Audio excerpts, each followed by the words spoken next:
ህይወታችሁን ለመቀየር የሚጠቅሙ ነጥቦች ክፍል 3። አሰላሙ አለይኩም ወራህመቱላሂ ወበረካቱ።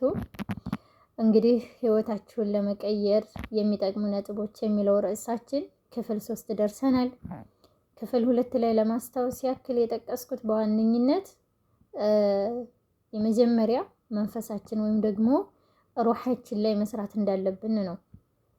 ሁለተኛ ደግሞ አእምሯችን ላይ፣ ሶስተኛ አካላችን ላይ መስራት አለብን የሚለውን ጠቅሻለሁኝ።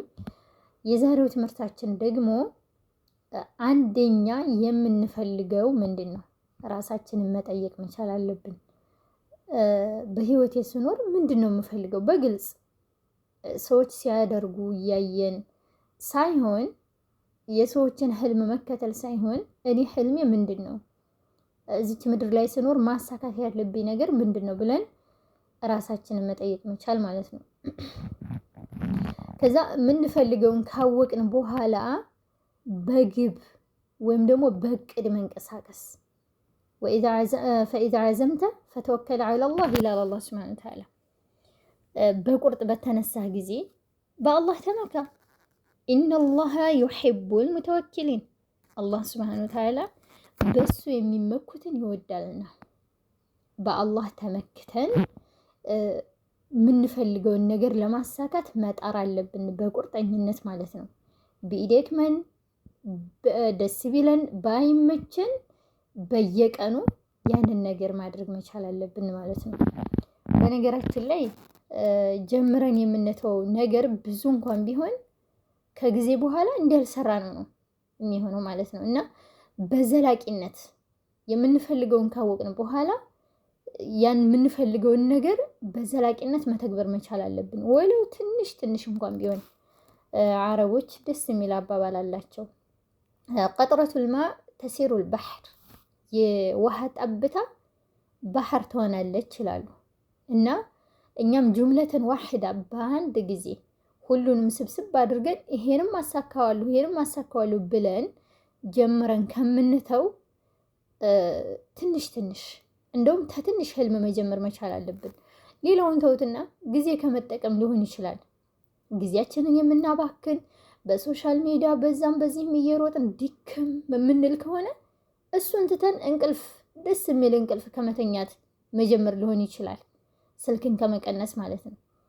ከትንሽ ነገር ጀምረን ራሳችንን ለመቀየር ወይም ለማስተካከል መሞከር መቻል አለብን ማለት ነው። ቀስ በቀስ ከዛ ወደ ትልቁ ህልማችን እየጣፈጠን እንሄዳለን። ብዙዎቻችን የስልክ ችግር ነው ጊዜያችንን የሚበላብን። እሱን ደግሞ ለራሳችን ቃል መግባት፣ በቃ እስከዚህ ሰዓት ድረስ ስልኬን አላነሳም ወይም ካነሳው ደግሞ የሚጠቅም ነገር ብቻ ነው የማየው ብለን ቃል መግባት ለራሳችን ማለት ነው። በነገራችን ላይ ራሳችንን ማዋሸት ከባድ ነው። ለሆነች ጓደኛችን፣ የምታምነን የምትወደን ጓደኛችን ይሄንን አደርግልሻለሁኝ እኮ ብላን ያን ነገር ማድረግ እየቻለች ሳታደርግ ብትቀር ምንድን ነው የምንላት? ውሸታም ነው የምንላት አይደል? አናምናትም። ለሌላው ጊዜ ተደጋገመችብን ማለት ነው። እኛም ደግሞ ለራሳችን ቃል ገብተን ይሄን አላደርግም ብለን ካደረግን በተደጋጋሚ ራሳችን አእምሯችን አያምንንም ማለት ነው። ስለዚህ እኛ የስኬት ሰዎች ልንሆን አንችልም ማለት ነው። የምንፈልገውን ካወቅን በኋላ በግብ መንቀሳቀስ፣ ትንሽም ቢሆን ዲካ ድረስ መጣር መቻል አለብን ማለት ነው። ሌላኛው ህይወታችንን ለመቀየር የሚጠቅመን ነገር ምንድን ነው? አዛን ብሎ ነበር ያቋረጥኩት ውዶቼ። ስለዚህ ህይወታችንን ለመቀየር ሌላኛው የሚጠቅመን ነጥብ ምንድን ነው? ተስፋ አለመቁረጥ። ጠይብ ላ ተቅነጡ ሚን ረሕመቲላህ፣ በአላህ እዝነት ተስፋ አትቁረጡ ይላል ጌታችን አላህ። በእኔ እዝነት ተስፋ አትቁረጡ ነው። የምንፈልገውን ነገር እየጣርን እየተጋንለት እያለ ልንወድቅ፣ ልንሰበር፣ በቃ ሊበላሽብን ይችላል። ግን አሁንም እንሞክር፣ ተስፋ አንቁረጥ። እች ምድር ተስፋ ለሚቆርጡ ሰዎች አይደለችም፣ ሐቂቃ ማለት ነው።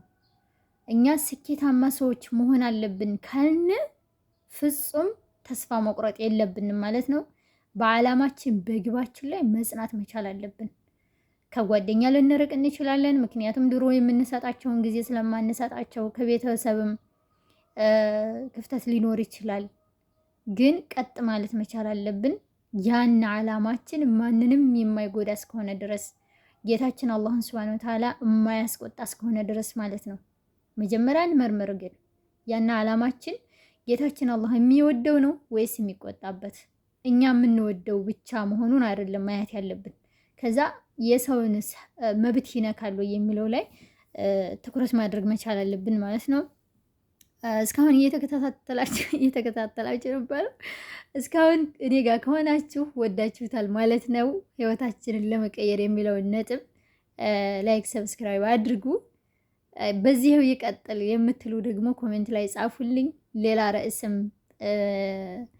ይሁን ካላችሁ ደግሞ ርዕስ ስጡኝ ማለት ነው። በዛ በምትሰጡኝ ርዕስ ዙሪያ እኔ ያቀርባለሁ ማለት ነው ኢንሻአላህ በአላህ ሱብሓነሁ ወተዓላ ፍቃድ። ሱብሓነከ አላሁመ ወቢሐምዲከ አሽሀዱ አን ላ ኢላሃ ኢላ አንተ አስተግፊሩከ ወአቱቡ ኢለይክ።